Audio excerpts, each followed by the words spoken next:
What is it? Wednesday morning. And boy, do we have a big night in sports tonight, where you're going to see Max Scherzer, Garrett Cole in Game 1 of the Rangers and Hurricanes in their second-round series. Last night, you had another Yankee win over the Orioles as Aaron Judge goes nuts. You get the Mets taking the first game of the doubleheader, coming back but losing the second game. And guess who is back in the crosshairs? Francisco Lindor. One guy making $340 million who doesn't deserve it, and another guy who wants $340 million that's lighting the league on fire on the other team with the Yankees and Aaron Judge, who are close to being, they're 18 games over 500 in mid to late May, which is insanity. He is back, thank goodness, because every time that we do those Zoom shows, I get flashbacks to the beginning of the pandemic, and it doesn't make me feel good. So you in the flesh this morning, when I saw you back there, put me in a great mood. I started playing music and dancing in my office, and here we go. 4 hours with Boomer back in the studio. Good morning. How are you? Good morning there, G. Yeah, I'm happy to be back, and, man, I'm nervous, man. I'm all excited. It's the second round of the NHL playoffs, and man, the Rangers going to have the work cut out for him, man. And I'm telling you that Igor can win any game. Igor is a special player. He is the most special, although I will say that Andrei Vasilevsky last night was unbelievable for the unrelenting Tampa Bay Lightning. So here I am as a hockey fan, and I'm watching these games, and I don't know how many other people are watching them along with me, but I'm watching Tampa, and I'm saying, I don't know if they'll win that series. I think it's going to go 7, but you never know. I just sit there and I go, that's how I want my team to play hockey. I want my team, and even Hedman made mistakes, McDonough made mistakes last night. I'm not going to get into it all that much, but the thing about it is I'm watching it, and I'm gaining more excitement and just thinking about tonight and thinking about the second round of the playoffs. I know how the Islander fans have felt over the last 2 years. Now, that's how I'm feeling. You have that little bit of butterfly in your stomach when you wake up on game day, hell, I'm not playing, but I feel like I am because you're so invested in your team. And that's the great thing that's going on right now. Even though, they split the doubleheader yesterday, Aaron Judge is on fire. We have literally 3 teams that are in the mix, as they say. Yes. And it's so exciting to watch. So I can think like Yankee fans are so excited to wake up this morning to be able to watch the Yankees on one screen and the Rangers on the other screen, or flip back and forth. You got Garrett Cole going. Mm-hmm. You got Aaron Judge is just absolutely right there at the top of the MVP voting right now.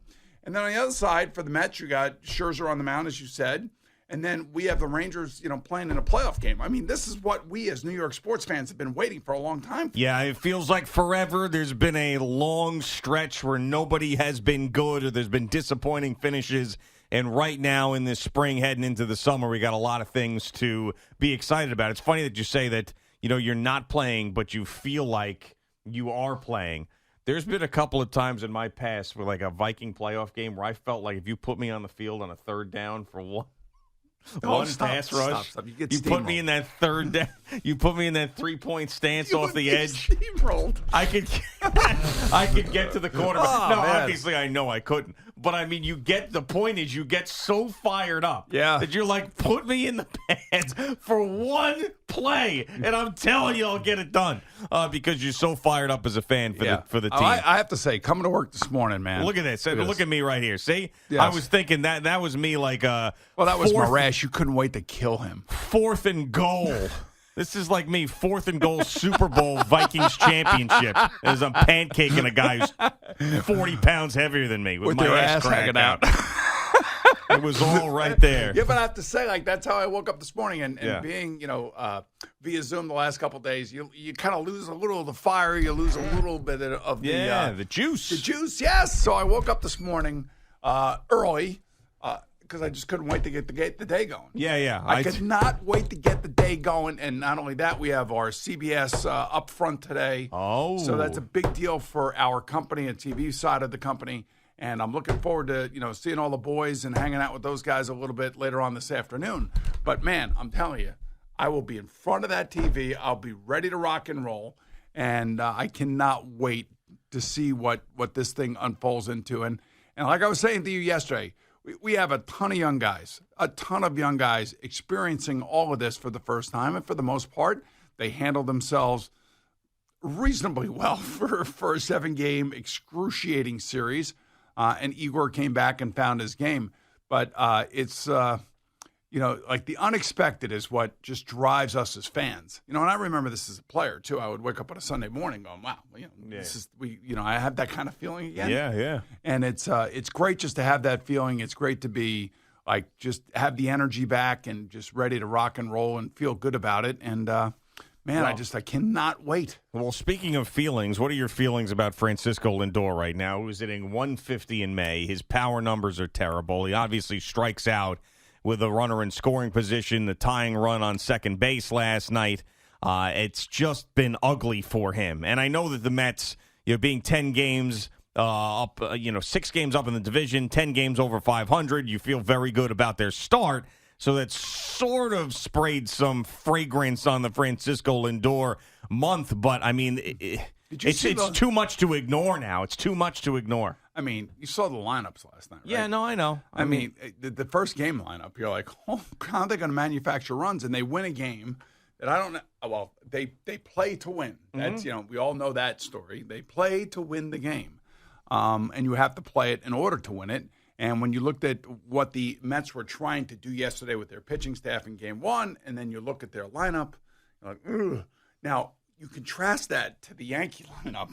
Yeah. Oh, Jesus. I mean, there's no comparison. There is absolutely no comparison. So, I was looking around, and I don't know, I guess I'm a loser in certain ways, but I was looking around, and I'm like, man, the Red Sox have 3 of the best hitters in the American League, and they suck. And they're terrible right now. I know. And you get one of those guys, but Devers, JD Martinez. Or JD Martinez, I guess you could get, right? Well, yeah, JD Martinez is going to be the guy. That's if the Red Sox continue on this trajectory, JD Martinez will be the most coveted bat at the trade deadline. I think 3 of the top 5 hitters in the American League, I think. Yeah. Or 3 top 7, something like that. It's ridiculous. They gotta continue to be really bad.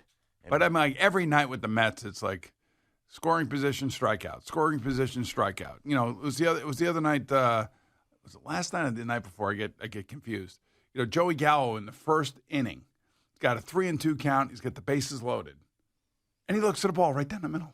Like, what the F? What are you doing? Hey, I mean, but the Yankees have so many home run hitters, and they've been very, very fortunate in terms of the injury bug right now. Yeah, they've been healthy. I mean, that's one thing about this Aaron Judge season. I mean, the last time that he played 150 games plus, he was second in the MVP voting to Altuve. He hit 50 home runs, and he was the man. So, I mean, if he can stay healthy, I mean, he's on that type of pace right now. He leads the league in home runs. He's on pace for over 60 home runs, and he's going to get that money. I mean, and this is... we talked about the Yankees making a fair offer because of his injury history. There's no doubt about it. And if he ends up straining an oblique or there's a hamstring or there's something that happens, everybody's going to say, oh, see, this is why, as opposed to what they're saying now, which is, man, the Yankees screwed up. Right. But, that there was a fair offer at the time. But right now, I mean, if he finishes off this season, he is going to win in a big way. But again, you're not changing your mind. I mean, it's because of his age. And it's because of the analytics, and it's because of past players going through what he's going through. I think they made a very fair offer. Now, his arbitration for last year coming into this year is not until June 22nd, I think I read. Yeah, it's later in June. Which is amazing when you think about it, that he still has not figured out whether he's making $17 million or $21 million this year. I don't know if that moment or leading up to that arbitration is going to change anything from the Yankee perspective. But I think you have, again, I thought it was a fair offer. And I'm a player guy. I'm always for the players to make as much money as they want. And whatever they can get, it's up to them to get it. I have no axe to grind in any regards. But then again, when I look at the ownership side and I look at what they offered, given his age and given all the different variables that go into this, I thought it was a fair offer by the Yankees. Now, he's betting on himself. And right now it's working out in a big way. But somebody somebody, let's just say it's our guy, Steve Mm-hmm. Cohen. I don't care. It's his money. Spend it. I'd love to have Aaron Judge in right field in a Met uniform. I mean, he is what the Mets are lacking right now, Oh, which is God, a consistent Jesus. power bat. But right? again, so he's already committed $40 million to Francisco Lindor. Yeah. And that for the last 2 years has been nothing. This is BUST written all over. I it. mean, it's amazing It to is me how this always BUST. happens to them, man. It always happens. Now there's a lot of baseball left to be played. It's like, The warmer weather is coming. yeah. Maybe he'll play better under those circumstances. Maybe he'll have a June or July to remember. It got off to a good start. It just May has been awful for him. So he's having an off month, and the team is still winning. But I don't know. I look at this lineup, and I'm like, man. And you compare it to the Yankee lineup, it's not even close. Yeah, no, I know. I mean, it's a problem. They're going to have to beef up the bullpen and find a bat at the trade deadline or before if they're going to be really serious about competing in the National League. But still, I mean, in a great spot. They really are in a great spot. But just right now, you just don't feel as confident in them, especially when the other team in town is just bludgeoning people. Right. I mean, if the Yankees were scuffling and were around 500 and the Mets were doing what they were doing, you'd be like, oh, man, this is great. I don't want to hear about this being a Met town I don't want to hear any of that nonsense from anybody. I mean, it's both baseball teams are playing good baseball for the most part. Yankees are playing extraordinary baseball. Yeah. And they're playing crappy teams, and they're beating the crappy teams. Crappy teams have crappy pitchers. Yep. Crappy pitchers give up a lot of hits. By the way, I got a little gift for you a little bit later. Oh, nice. Okay, Al Dukes? I brought something in. I found something. I could see you walking around Bradley Beach wearing it. Do you want it now? It's definitely a Ranger-related thing. No, it's not. It's not. It's not a Ranger-related thing. I thought about it. I got it a month ago, and I forgot about it. And then I came upon it yesterday. Yeah, I love it. You would? Yeah, I'll give it to him now. Why All not? right, now, I could see you wearing this, maybe walking whimsy around. You want to come over here? It's going to be a Speedo or something. No, it's not going to be a Speedo. What the hell is this? A robe. Oh, and a hyacinth Look on robe. the front right here. Look at that. That is nice. All right, wait a second. It's a Boomer 7 on it. It's got a hyacinth on the back. Yes. It's got 7 Jets on the sleeve and then 7 Cardinals on the sleeve. Yeah, look at that. So all the teams that you played for. So I think you walk around Bradley Beach. Bradley Beach with that. Now you got something. Look at you. What? Who made this thing?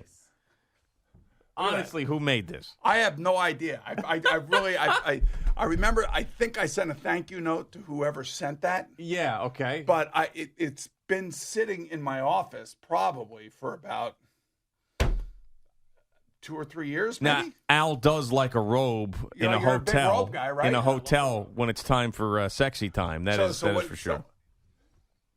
So he just played a little that drop. I could see you coming out of the shower with that, and Gina going, "Let's get it on." Reveal myself. Yeah, reveal yourself Yes. You in like the it? Boomer robe. Yeah, it's very nice. Would you actually wear this around your condo? Yeah, it looks very comfortable. Well, yeah, it feels very comfortable. It's a very plush robe, isn't it? It is plush, yeah. Very plush. That's the way I look at it. Look at you. Oh I think you look God. good in that. And it fits good, too. It does fit nice. I mean, do you think this would be a turn on for Gina that it would have Yes, all the Boomer 100%. stuff on it? Probably.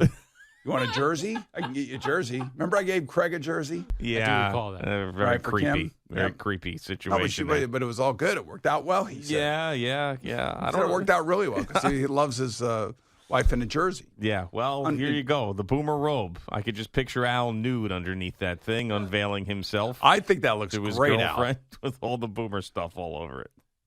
Man, look at you. Now, would you wear that walking whimsy?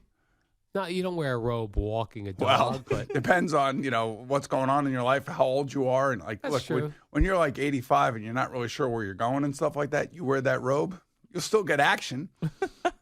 I think that will bring action towards you. could be, yeah. It will separate you from the other people meandering on the street down there in Bradley Beach. You're right. I mean, they already think he's a jerk for ratting him out for all their registrations. Right. Now he's going to be walking around in a Boomer robe, walking his dog. They'd be like, I what thought the a back. I total thought the back douche. looked awesome. No, it did. I mean, it's nice. It's really that's a Look at very, it. Yeah, very that looks awesome. Well done robe. Well done. All right, we'll get some pictures of this and throw it up on Twitter for people to see if you're not watching on CBS Sports Now Network. you just have to get a jersey for Gina. Now you Yeah. just got to get a jersey for Gina. That's what Eddie says. Yeah, yes. Okay. All right, very good. Okay, it is Boomer and Gio just getting started on this Wednesday morning on the Fan and CBS Sports Network. It looks ridiculous. No, it doesn't. It looks good. No, he Come on, just stop. Al in a robe at work looks ridiculous. I'm No, sorry. yeah, but I'm just saying, out in a robe. This is like when we would go on the road. Yeah. The first thing he does, he checks in and puts the robe on. He loves the robe. Yeah, it's see? going to be sexy. There you fam. go. And then- All right.